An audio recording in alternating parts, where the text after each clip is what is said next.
Halo, perkenalkan nama saya Mita Anggraini. Saat ini saya mahasiswa aktif di Prodi Ilmu Hubungan Internasional angkatan tahun 2017, semester 7. Dan saat ini saya juga menjabat sebagai Ketua Umum di Lembaga Pers Mahasiswa Universitas Tanjung Pura, Pontianak untuk tahun 2020-2021. Oke Kak, pertanyaan yang pertama, bisa jelasin nggak Kak pandangan Kakak soal bagaimana sih perjalannya organisasi khususnya nih Lembaga Pers Mahasiswa pada tahun 2020 ini? Karena dalam masa pandemi ini kan pasti berbeda kan gitu. Jadi memang di tahun 2020 ini bukan tahun yang mudah bagi kita semua, termasuk bagi kami selaku mahasiswa yang juga bergerak di pers mahasiswa. Tentu kita harus banyak beradaptasi, selayaknya manusia kita juga dituntut untuk bisa berevolusi agar bisa tetap survive di kondisi yang memang tidak baik untuk kita saat ini. Kondisi di Lembaga Pers Mahasiswa Untan sendiri saat ini kita memaksimalkan offline, tapi kita juga menggunakan online seperti itu. Jadi ada treatment-treatment yang kita gunakan yang biasanya tidak digunakan pada saat pandemi. Karena memang dampak domino, efek domino dari pandemi ini sendiri tidak bisa kita pungkiri juga sangat menentukan keberlangsungan hidup dari setiap organisasi yang ada di Universitas Tanjung Pura. Kalau pandangan Kak Mita sendiri, gimana sih kalau organisasi lain ini pada tahun 2020 ini berjalan itu kayak gimana gitu? Saya rasa hampir semua organisasi itu memiliki masalah yang sama. Karena pandemi tadi, akhirnya banyak mahasiswa yang memilih untuk di rumah, untuk di kampung. Jadi aktivitas yang seharusnya dilaksanakan di Pontianak, banyak kan kemudian tidak bisa dilaksanakan sehingga harus dialihkan menjadi online. Tentunya berbeda ketika dilakukan secara offline dan juga online. Karena kita tahu ketika kita ketemu secara fisik itu akan lebih membentuk sense of belonging. Tapi ketika kita tidak bisa bertatap muka hanya dengan menggunakan ruang-ruang digital, maka akan tidak maksimal. Saya rasa kita semua ormawa hari ini melakukan yang mereka bisa lakukan, tapi masalah output tentunya belum maksimal. Itu yang saya rasakan di tahun 2020 ini. Tapi dibilang mati pun juga enggak ya? Dibilang mati enggak, karena kita tetap survive, tapi tidak maksimal. Seperti itu. Kalau Kakak sendiri secara pribadi itu gimana sih beradaptasi terhadap perubahan-perubahan yang terjadi pada tahun ini? Harus ya. Pertama itu kita harus menyadari bahwa kita nggak bisa cuma menerima doang kondisi hari ini. Kita harus beradaptasi, kita harus mampu untuk menjawab tantangan yang terjadi hari ini. Caranya beradaptasi adalah yang pertama, komunikasi. Itu yang paling penting, memastikan agar komunikasi itu berjalan dengan baik. Jadi kita berupaya semaksimal mungkin untuk bisa membentuk komunikasi dengan teman, dengan rekan, dan juga dengan orang-orang terdekat. Karena memang ketika kita melakukan banyak aktivitas di rumah, itu bakal lebih sering ngerasa burnout sih menurutku. Jadi penting untuk melakukan komunikasi itu secara rutin. Lalu yang kedua, tetap self-love, melakukan hal-hal yang kita suka. Karena kalau misalnya kita fokus doang ke pandemi nggak bisa kemana-mana, kita bakal lebih banyak stres dan nggak produktif menurutku. Jadi cara menghadapinya tadi meningkatkan komunikasi agar tetap lebih baik, tapi juga jangan lupa untuk ngelakuin hal-hal yang disuka kayak gitu. Kalau secara pribadi ya. Tadi kan kita udah refleksi lah kan Kak. Sekarang kita mulai masuk ke ini. Gimana cara Kakak untuk menghadapi ke depannya?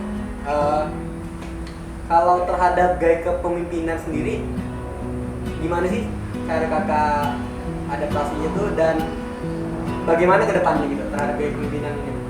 Sebenarnya kita sebelum ini udah sempat melakukan proyeksi di tahun 2021, apa yang akan dilakukan, kita akan bermitra dengan siapa, dan sebenarnya kita juga coba memecahkan masalah-masalah yang ada dan mencari solusi.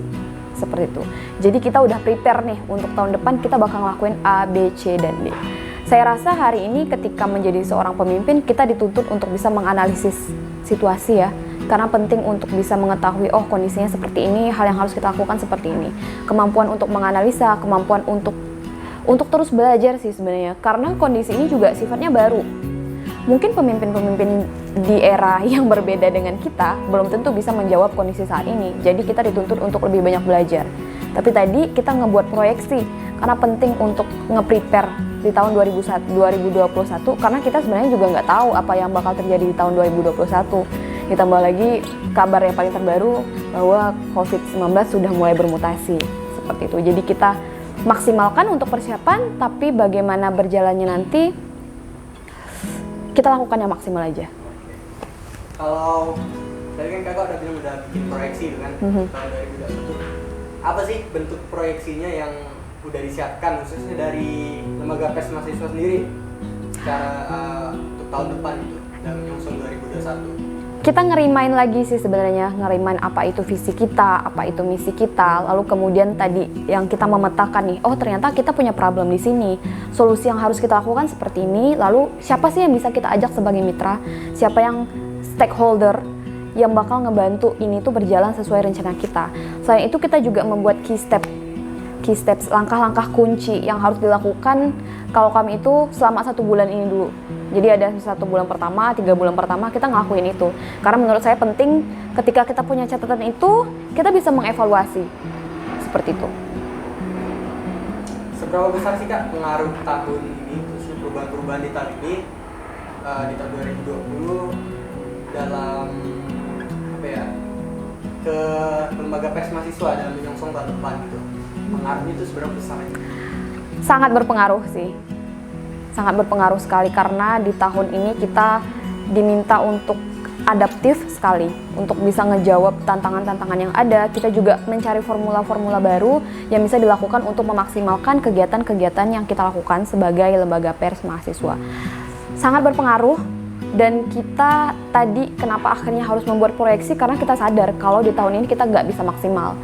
Jadi kita menjadikan tahun 2020 ini sebagai waktu untuk belajar, salah, gagal, itu udah di 2020. Jadi udah cukup untuk belajar di tahun 2020, di tahun 2021 saya percaya bahwa kita harus lebih optimis.